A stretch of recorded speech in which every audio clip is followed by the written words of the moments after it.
Je désire connaître Jésus.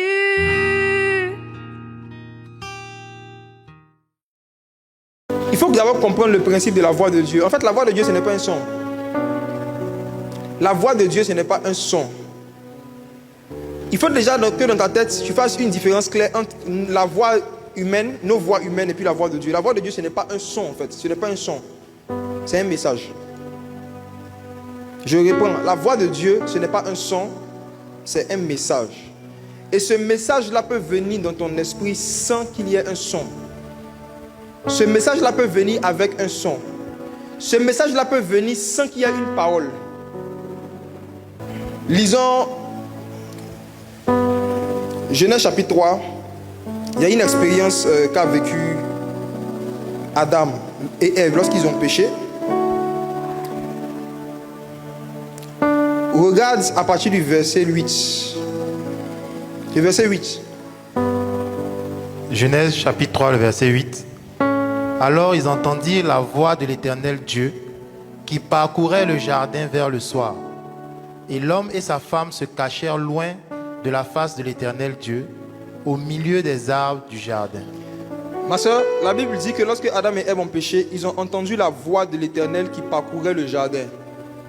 Ce n'est pas l'Éternel qui parcourait le jardin, c'était sa voix.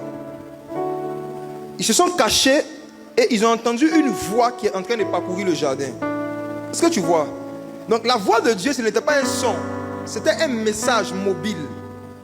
C'est parce que ce message-là s'est manifesté qu'ils se sont cachés. Dieu n'avait pas encore commencé à parler, mais ils avaient déjà entendu sa voix. Est-ce que tu vois? Quand tu lis la suite, Dieu a commencé à parler à Adam et Ève après. C'est après qu'il a adressé la parole. C'est après qu'il a dit, Adam, où es-tu? Mais avant qu'il n'ouvre la bouche pour dire, Adam, où es-tu? La Bible dit que sa voix parcourait le jardin. Donc la voix de Dieu, ce n'est pas lorsque Dieu ouvre la bouche pour nous faire entendre un son. C'est lorsque Dieu nous adresse un message. C'est la voix de Dieu. Et vous savez, chaque fois que le Saint-Esprit est présent quelque part, automatiquement, si quelqu'un est dans un péché pour lequel il ne s'est pas repenti, il entend la voix de Dieu. C'est cette voix-là qui le convainc de pécher. Il y a quelque chose qui te dit que tu es sale. Il y a quelque chose qui te rappelle que tu dois te repentir. Il y a quelque chose qui te rappelle que là, tu dois mettre un truc en règle. Tu dois demander pardon à Dieu quand même. Tu lui dois des excuses. Ça, c'est la voix de Dieu. La voix de Dieu, c'est un message que Dieu t'adresse qui concerne ta vie. C'est la voix de Dieu.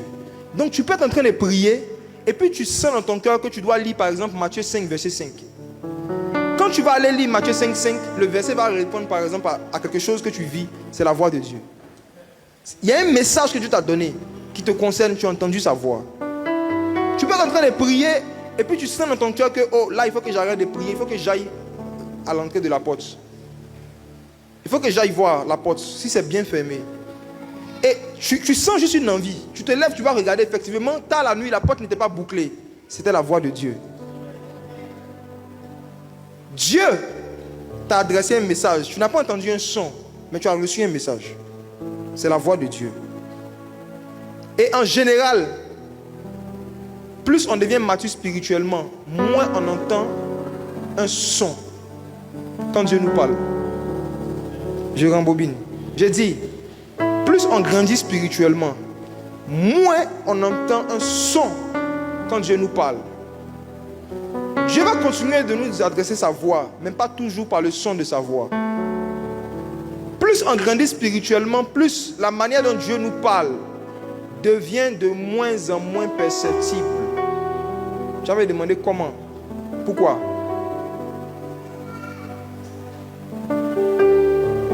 Regarde quelque chose. L'une des choses qui touche beaucoup le cœur du Seigneur, c'est de voir un humain en train de le chercher. Il n'y a rien qui touche Dieu plus que ça. Le fait de voir que quelqu'un le cherche. Dieu aime qu'on le cherche. Dans Actes chapitre 17, la Bible dit que Dieu, bien qu'il soit près de nous, il veut qu'on le cherche en tâtonnant. Donc quand Dieu voit que quelqu'un est en train de tâtonner pour le chercher, il est content, il aime ça. Chez les Ivoiriens, on va dire il aime malin. C'est le cas. Et il se trouve que quand tu viens de commencer ta marche chrétienne, au début, il y a une facilité avec laquelle Dieu te donne des songes. Il y a une facilité avec laquelle Dieu te fait sentir sa présence. Il y a une facilité avec laquelle Dieu te fait vivre des expériences avec lui. Et puis arrivé un moment, ça baisse. Après même ça stoppe. Est-ce que tu as déjà vécu ça? Qui a déjà vécu ça? Et puis quand c'est comme ça, tu penses que tu es le seul qui vit ça. Et maintenant, quand c'est comme ça, tu cherches quel péché j'ai commis. C'est ça, non? Quand c'est comme ça, tu commences à fouiller ta vie. Qu'est-ce qu'il a fait? Et puis il ne fait plus de songe. Qu'est-ce que j'ai fait? Et puis les expériences que je vivais avant, je ne vivais plus. Parfois, tu cherches, tu ne trouves pas de péché. Le péché aussi peut stopper ce genre d'expérience, je suis d'accord. Mais parfois, ça n'a rien à voir avec le péché. C'est juste une manifestation de la croissance spirituelle. Je m'explique. Qui ici a déjà eu un enfant qui a plus de 5 ans? Ok. Sois franche avec moi. La manière dont tu parlais à ton enfant quand il avait 1 mois, est-ce que c'est comme ça que tu lui parles aujourd'hui? Hein?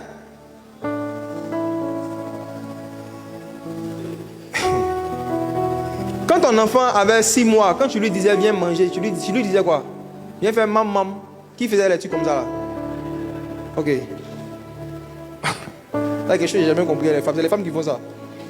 Mais aujourd'hui, si l'enfant a 4 ans, quand tu lui dis viens manger, est-ce que tu vas utiliser la même manière? Tu vas lui dire fais maman. En général, quand l'enfant a un certain âge, quand tu veux lui demander est-ce qu'il a envie de faire caca, tu dis popo, popo. Toi-même, tu utilises un langage pour lui parler. Mais plus l'enfant grandit, ta manière de lui parler change, vrai ou faux? C'est la même chose avec Dieu. Plus on grandit spirituellement, plus la manière dont Dieu nous parle, c'est pas comme ça qu'il va nous parler aujourd'hui. C'est à nous de chercher comment est-ce que Dieu nous parle actuellement, dans la période actuelle de notre vie où on marche avec lui. Il y a un temps où il te parlait beaucoup par songe. Maintenant, il veut beaucoup te parler par verset biblique. Et toi, comme tu préfères les songes, tu pries la nuit et tu dis Seigneur, je m'attends à ta réponse. Il y a des chrétiens comme ça. Hein. Ils vont prier dans l'intention de faire un songe. Donc ils prient et puis ils dorment vite. Qui faisait ça en toute franchise? Qui faisait ça? J'ai fait ça quand j'étais petit dans la foi. Tu demandes quelque chose à Dieu et sans t'en rendre compte, tu choisis le canal par lequel il doit te répondre. Tu pries pour quelque chose et tu veux que la réponse vienne par songe. Donc tu pries pour quelque chose et puis en même temps, toi-même, tu as déjà décidé comment Dieu doit te répondre. Donc tu dors et tu attends le songe. Et le songe ne vient pas, tu te réveilles, tu es blessé. Or, la bonne attitude, c'est de prier pour demander au Seigneur, réponds-moi. Et quand tu demandes ça au Seigneur, tu dois commencer à chercher la réponse. Tu ouvres la Bible, tu lis des passages. Est-ce qu'il n'y a pas un verset par lequel Dieu veut me parler? Tu fais attention aux conversations que les gens ont autour de toi. Parce que Dieu nous répond aussi par des conversations des autres. Dieu peut nous faire entendre sa voix par la bouche de quelqu'un d'autre. 2 personnes peuvent être en train de parler à côté de toi. Et dans ce qu'ils sont en train de dire, il y a une réponse par rapport à une question que tu t'es posée. Donc quand tu veux entendre la voix de Dieu, tu dois être prêt à chercher sa voix, surtout quand tu grandis spirituellement. Est-ce que j'ai répondu à ta question? Maintenant, deuxième partie de la réponse. Tu ne peux pas reconnaître quelque chose que tu n'as pas appris à connaître.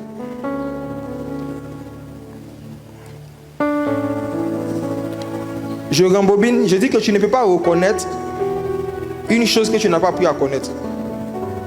Ça veut dire que si aujourd'hui Dieu te parle dans ton esprit, pour que tu puisses reconnaître que c'est Dieu, c'est qu'avant tu as appris à connaître comment Dieu parle.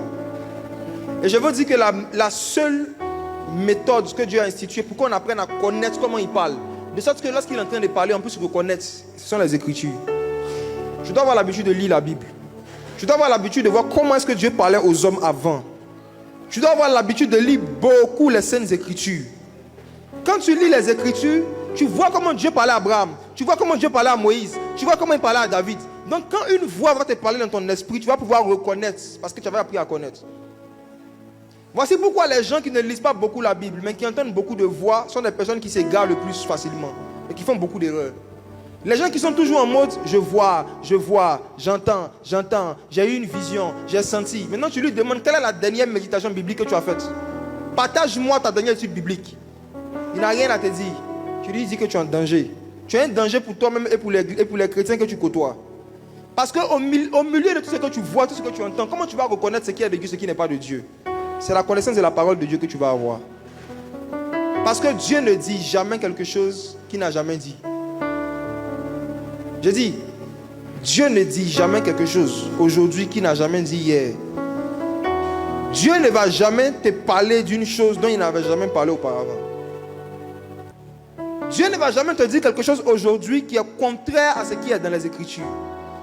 Donc, si tu te familiarises à reconnaître comment Dieu parle dans les Écritures, quand tu vas entendre une voix qui va vouloir se faire passer pour la voix de Dieu, tu vas pouvoir savoir si c'est vraiment mon Dieu qui me parle. Donc, si tu veux reconnaître dans tes pensées, quelle est ma pensée, quelle est la pensée de Dieu, il faut avoir l'habitude de lire les pensées de Dieu d'abord qui sont dans la Bible. Quand les pensées vont venir, tu vas pouvoir discerner. La parole dit dans Hébreux 4, le verset 12, que la parole de Dieu est comme une épée à double tranchant pour pouvoir séparer âme et esprit. Ça veut dire que quand tu as la parole de Dieu en toi, tu peux faire la différence entre ce qui vient de ton âme, ce qui vient de toi, ce qui vient de l'esprit de Dieu. Il faut te remplir de la parole seulement. Aujourd'hui, par la grâce de Dieu, on a les Bibles audio. C'est facile pour ceux qui n'aiment pas lire. Tu n'aimes pas lire, mais tu aimes écouter au moins. C'est-à-dire que tu peux télécharger ça. Quand tu as du temps libre, tu mets, tu écoutes. Il y a un gars qui lit pour toi. Quelqu'un lit pour toi, ça aussi c'est difficile. Tu appuies play seulement. Tu vas proverbe, tu appuies play. Tu mets les écouteurs seulement. Écoute. Ton esprit est en train de se nourrir comme ça. Quand une pensée va te venir, si jamais cette pensée ne vient pas de Dieu, tu vas te rappeler d'un verset contraire. Ça va toujours remonter comme ça. La parole de Dieu va remonter à l'intérieur de toi. Il y a une voix qui te dit, ma fille, je t'appelle Esther. Tu es Esther. C'est ce qu'Esther a fait. La Bible dit qu'il y a un roi qui avait beaucoup de femmes. Il appelait chacune, il passait la nuit avec elle. Et puis après, il choisissait qui va épouser. Et une voix peut te dire, ma fille, tu es Esther. Celui qui te drague, va passer la nuit avec lui. Va te marier après. Tu es Esther. La voix peut être claire, la voix peut résonner dans ta chambre. Mais Esther, tu as fait ça? Jamais. Donc, ce n'est même pas en fonction de la clarté de la voix qu'on reconnaît si ça vient de Dieu. Même si tu entends une voix audible, la voix audible a dit quoi? Que ce soit une voix audible, que ce soit une pensée, est-ce que c'est conforme à la sainte doctrine? Ça, c'était Esther au temps d'Esther. Et Esther, à l'époque, là, on l'a forcée. Elle était esclave. Quand tu lis le contexte, Esther n'était pas en Israël. On ne faisait pas ça en Israël. En Israël, deux personnes ne sont pas mariées, ils ne passent pas la nuit ensemble. Elle était esclave. On l'a obligée à faire ça. On l'a forcée à faire ça. Elle était esclave. Donc, on ne peut pas comparer l'exemple d'Esther avec notre exemple aujourd'hui. Nous qui sommes en Christ, on ne peut pas. On nous raconte une histoire, on dit voici les conditions dans lesquelles on a mis la fille. Elle n'avait même pas le choix. Mais aujourd'hui, nous avons le choix. Donc, quand une pensée comme ça peut te parler de manière claire, qu'est-ce que disent les Écritures? Nous sommes dans la nouvelle alliance. Est-ce que c'est conforme aux enseignements de Jésus et des apôtres? Maintenant, si les enseignements de Jésus et des apôtres, tu ne les connais pas, tu vas te baser sur quoi pour discerner? Sur quoi tu vas te baser pour savoir que ça c'est de Dieu, ça c'est pas de Dieu? Lisons beaucoup la parole de Dieu si on veut reconnaître la voix de Dieu. Amen. Je désire connaître Jésus. Je désire connaître Jésus.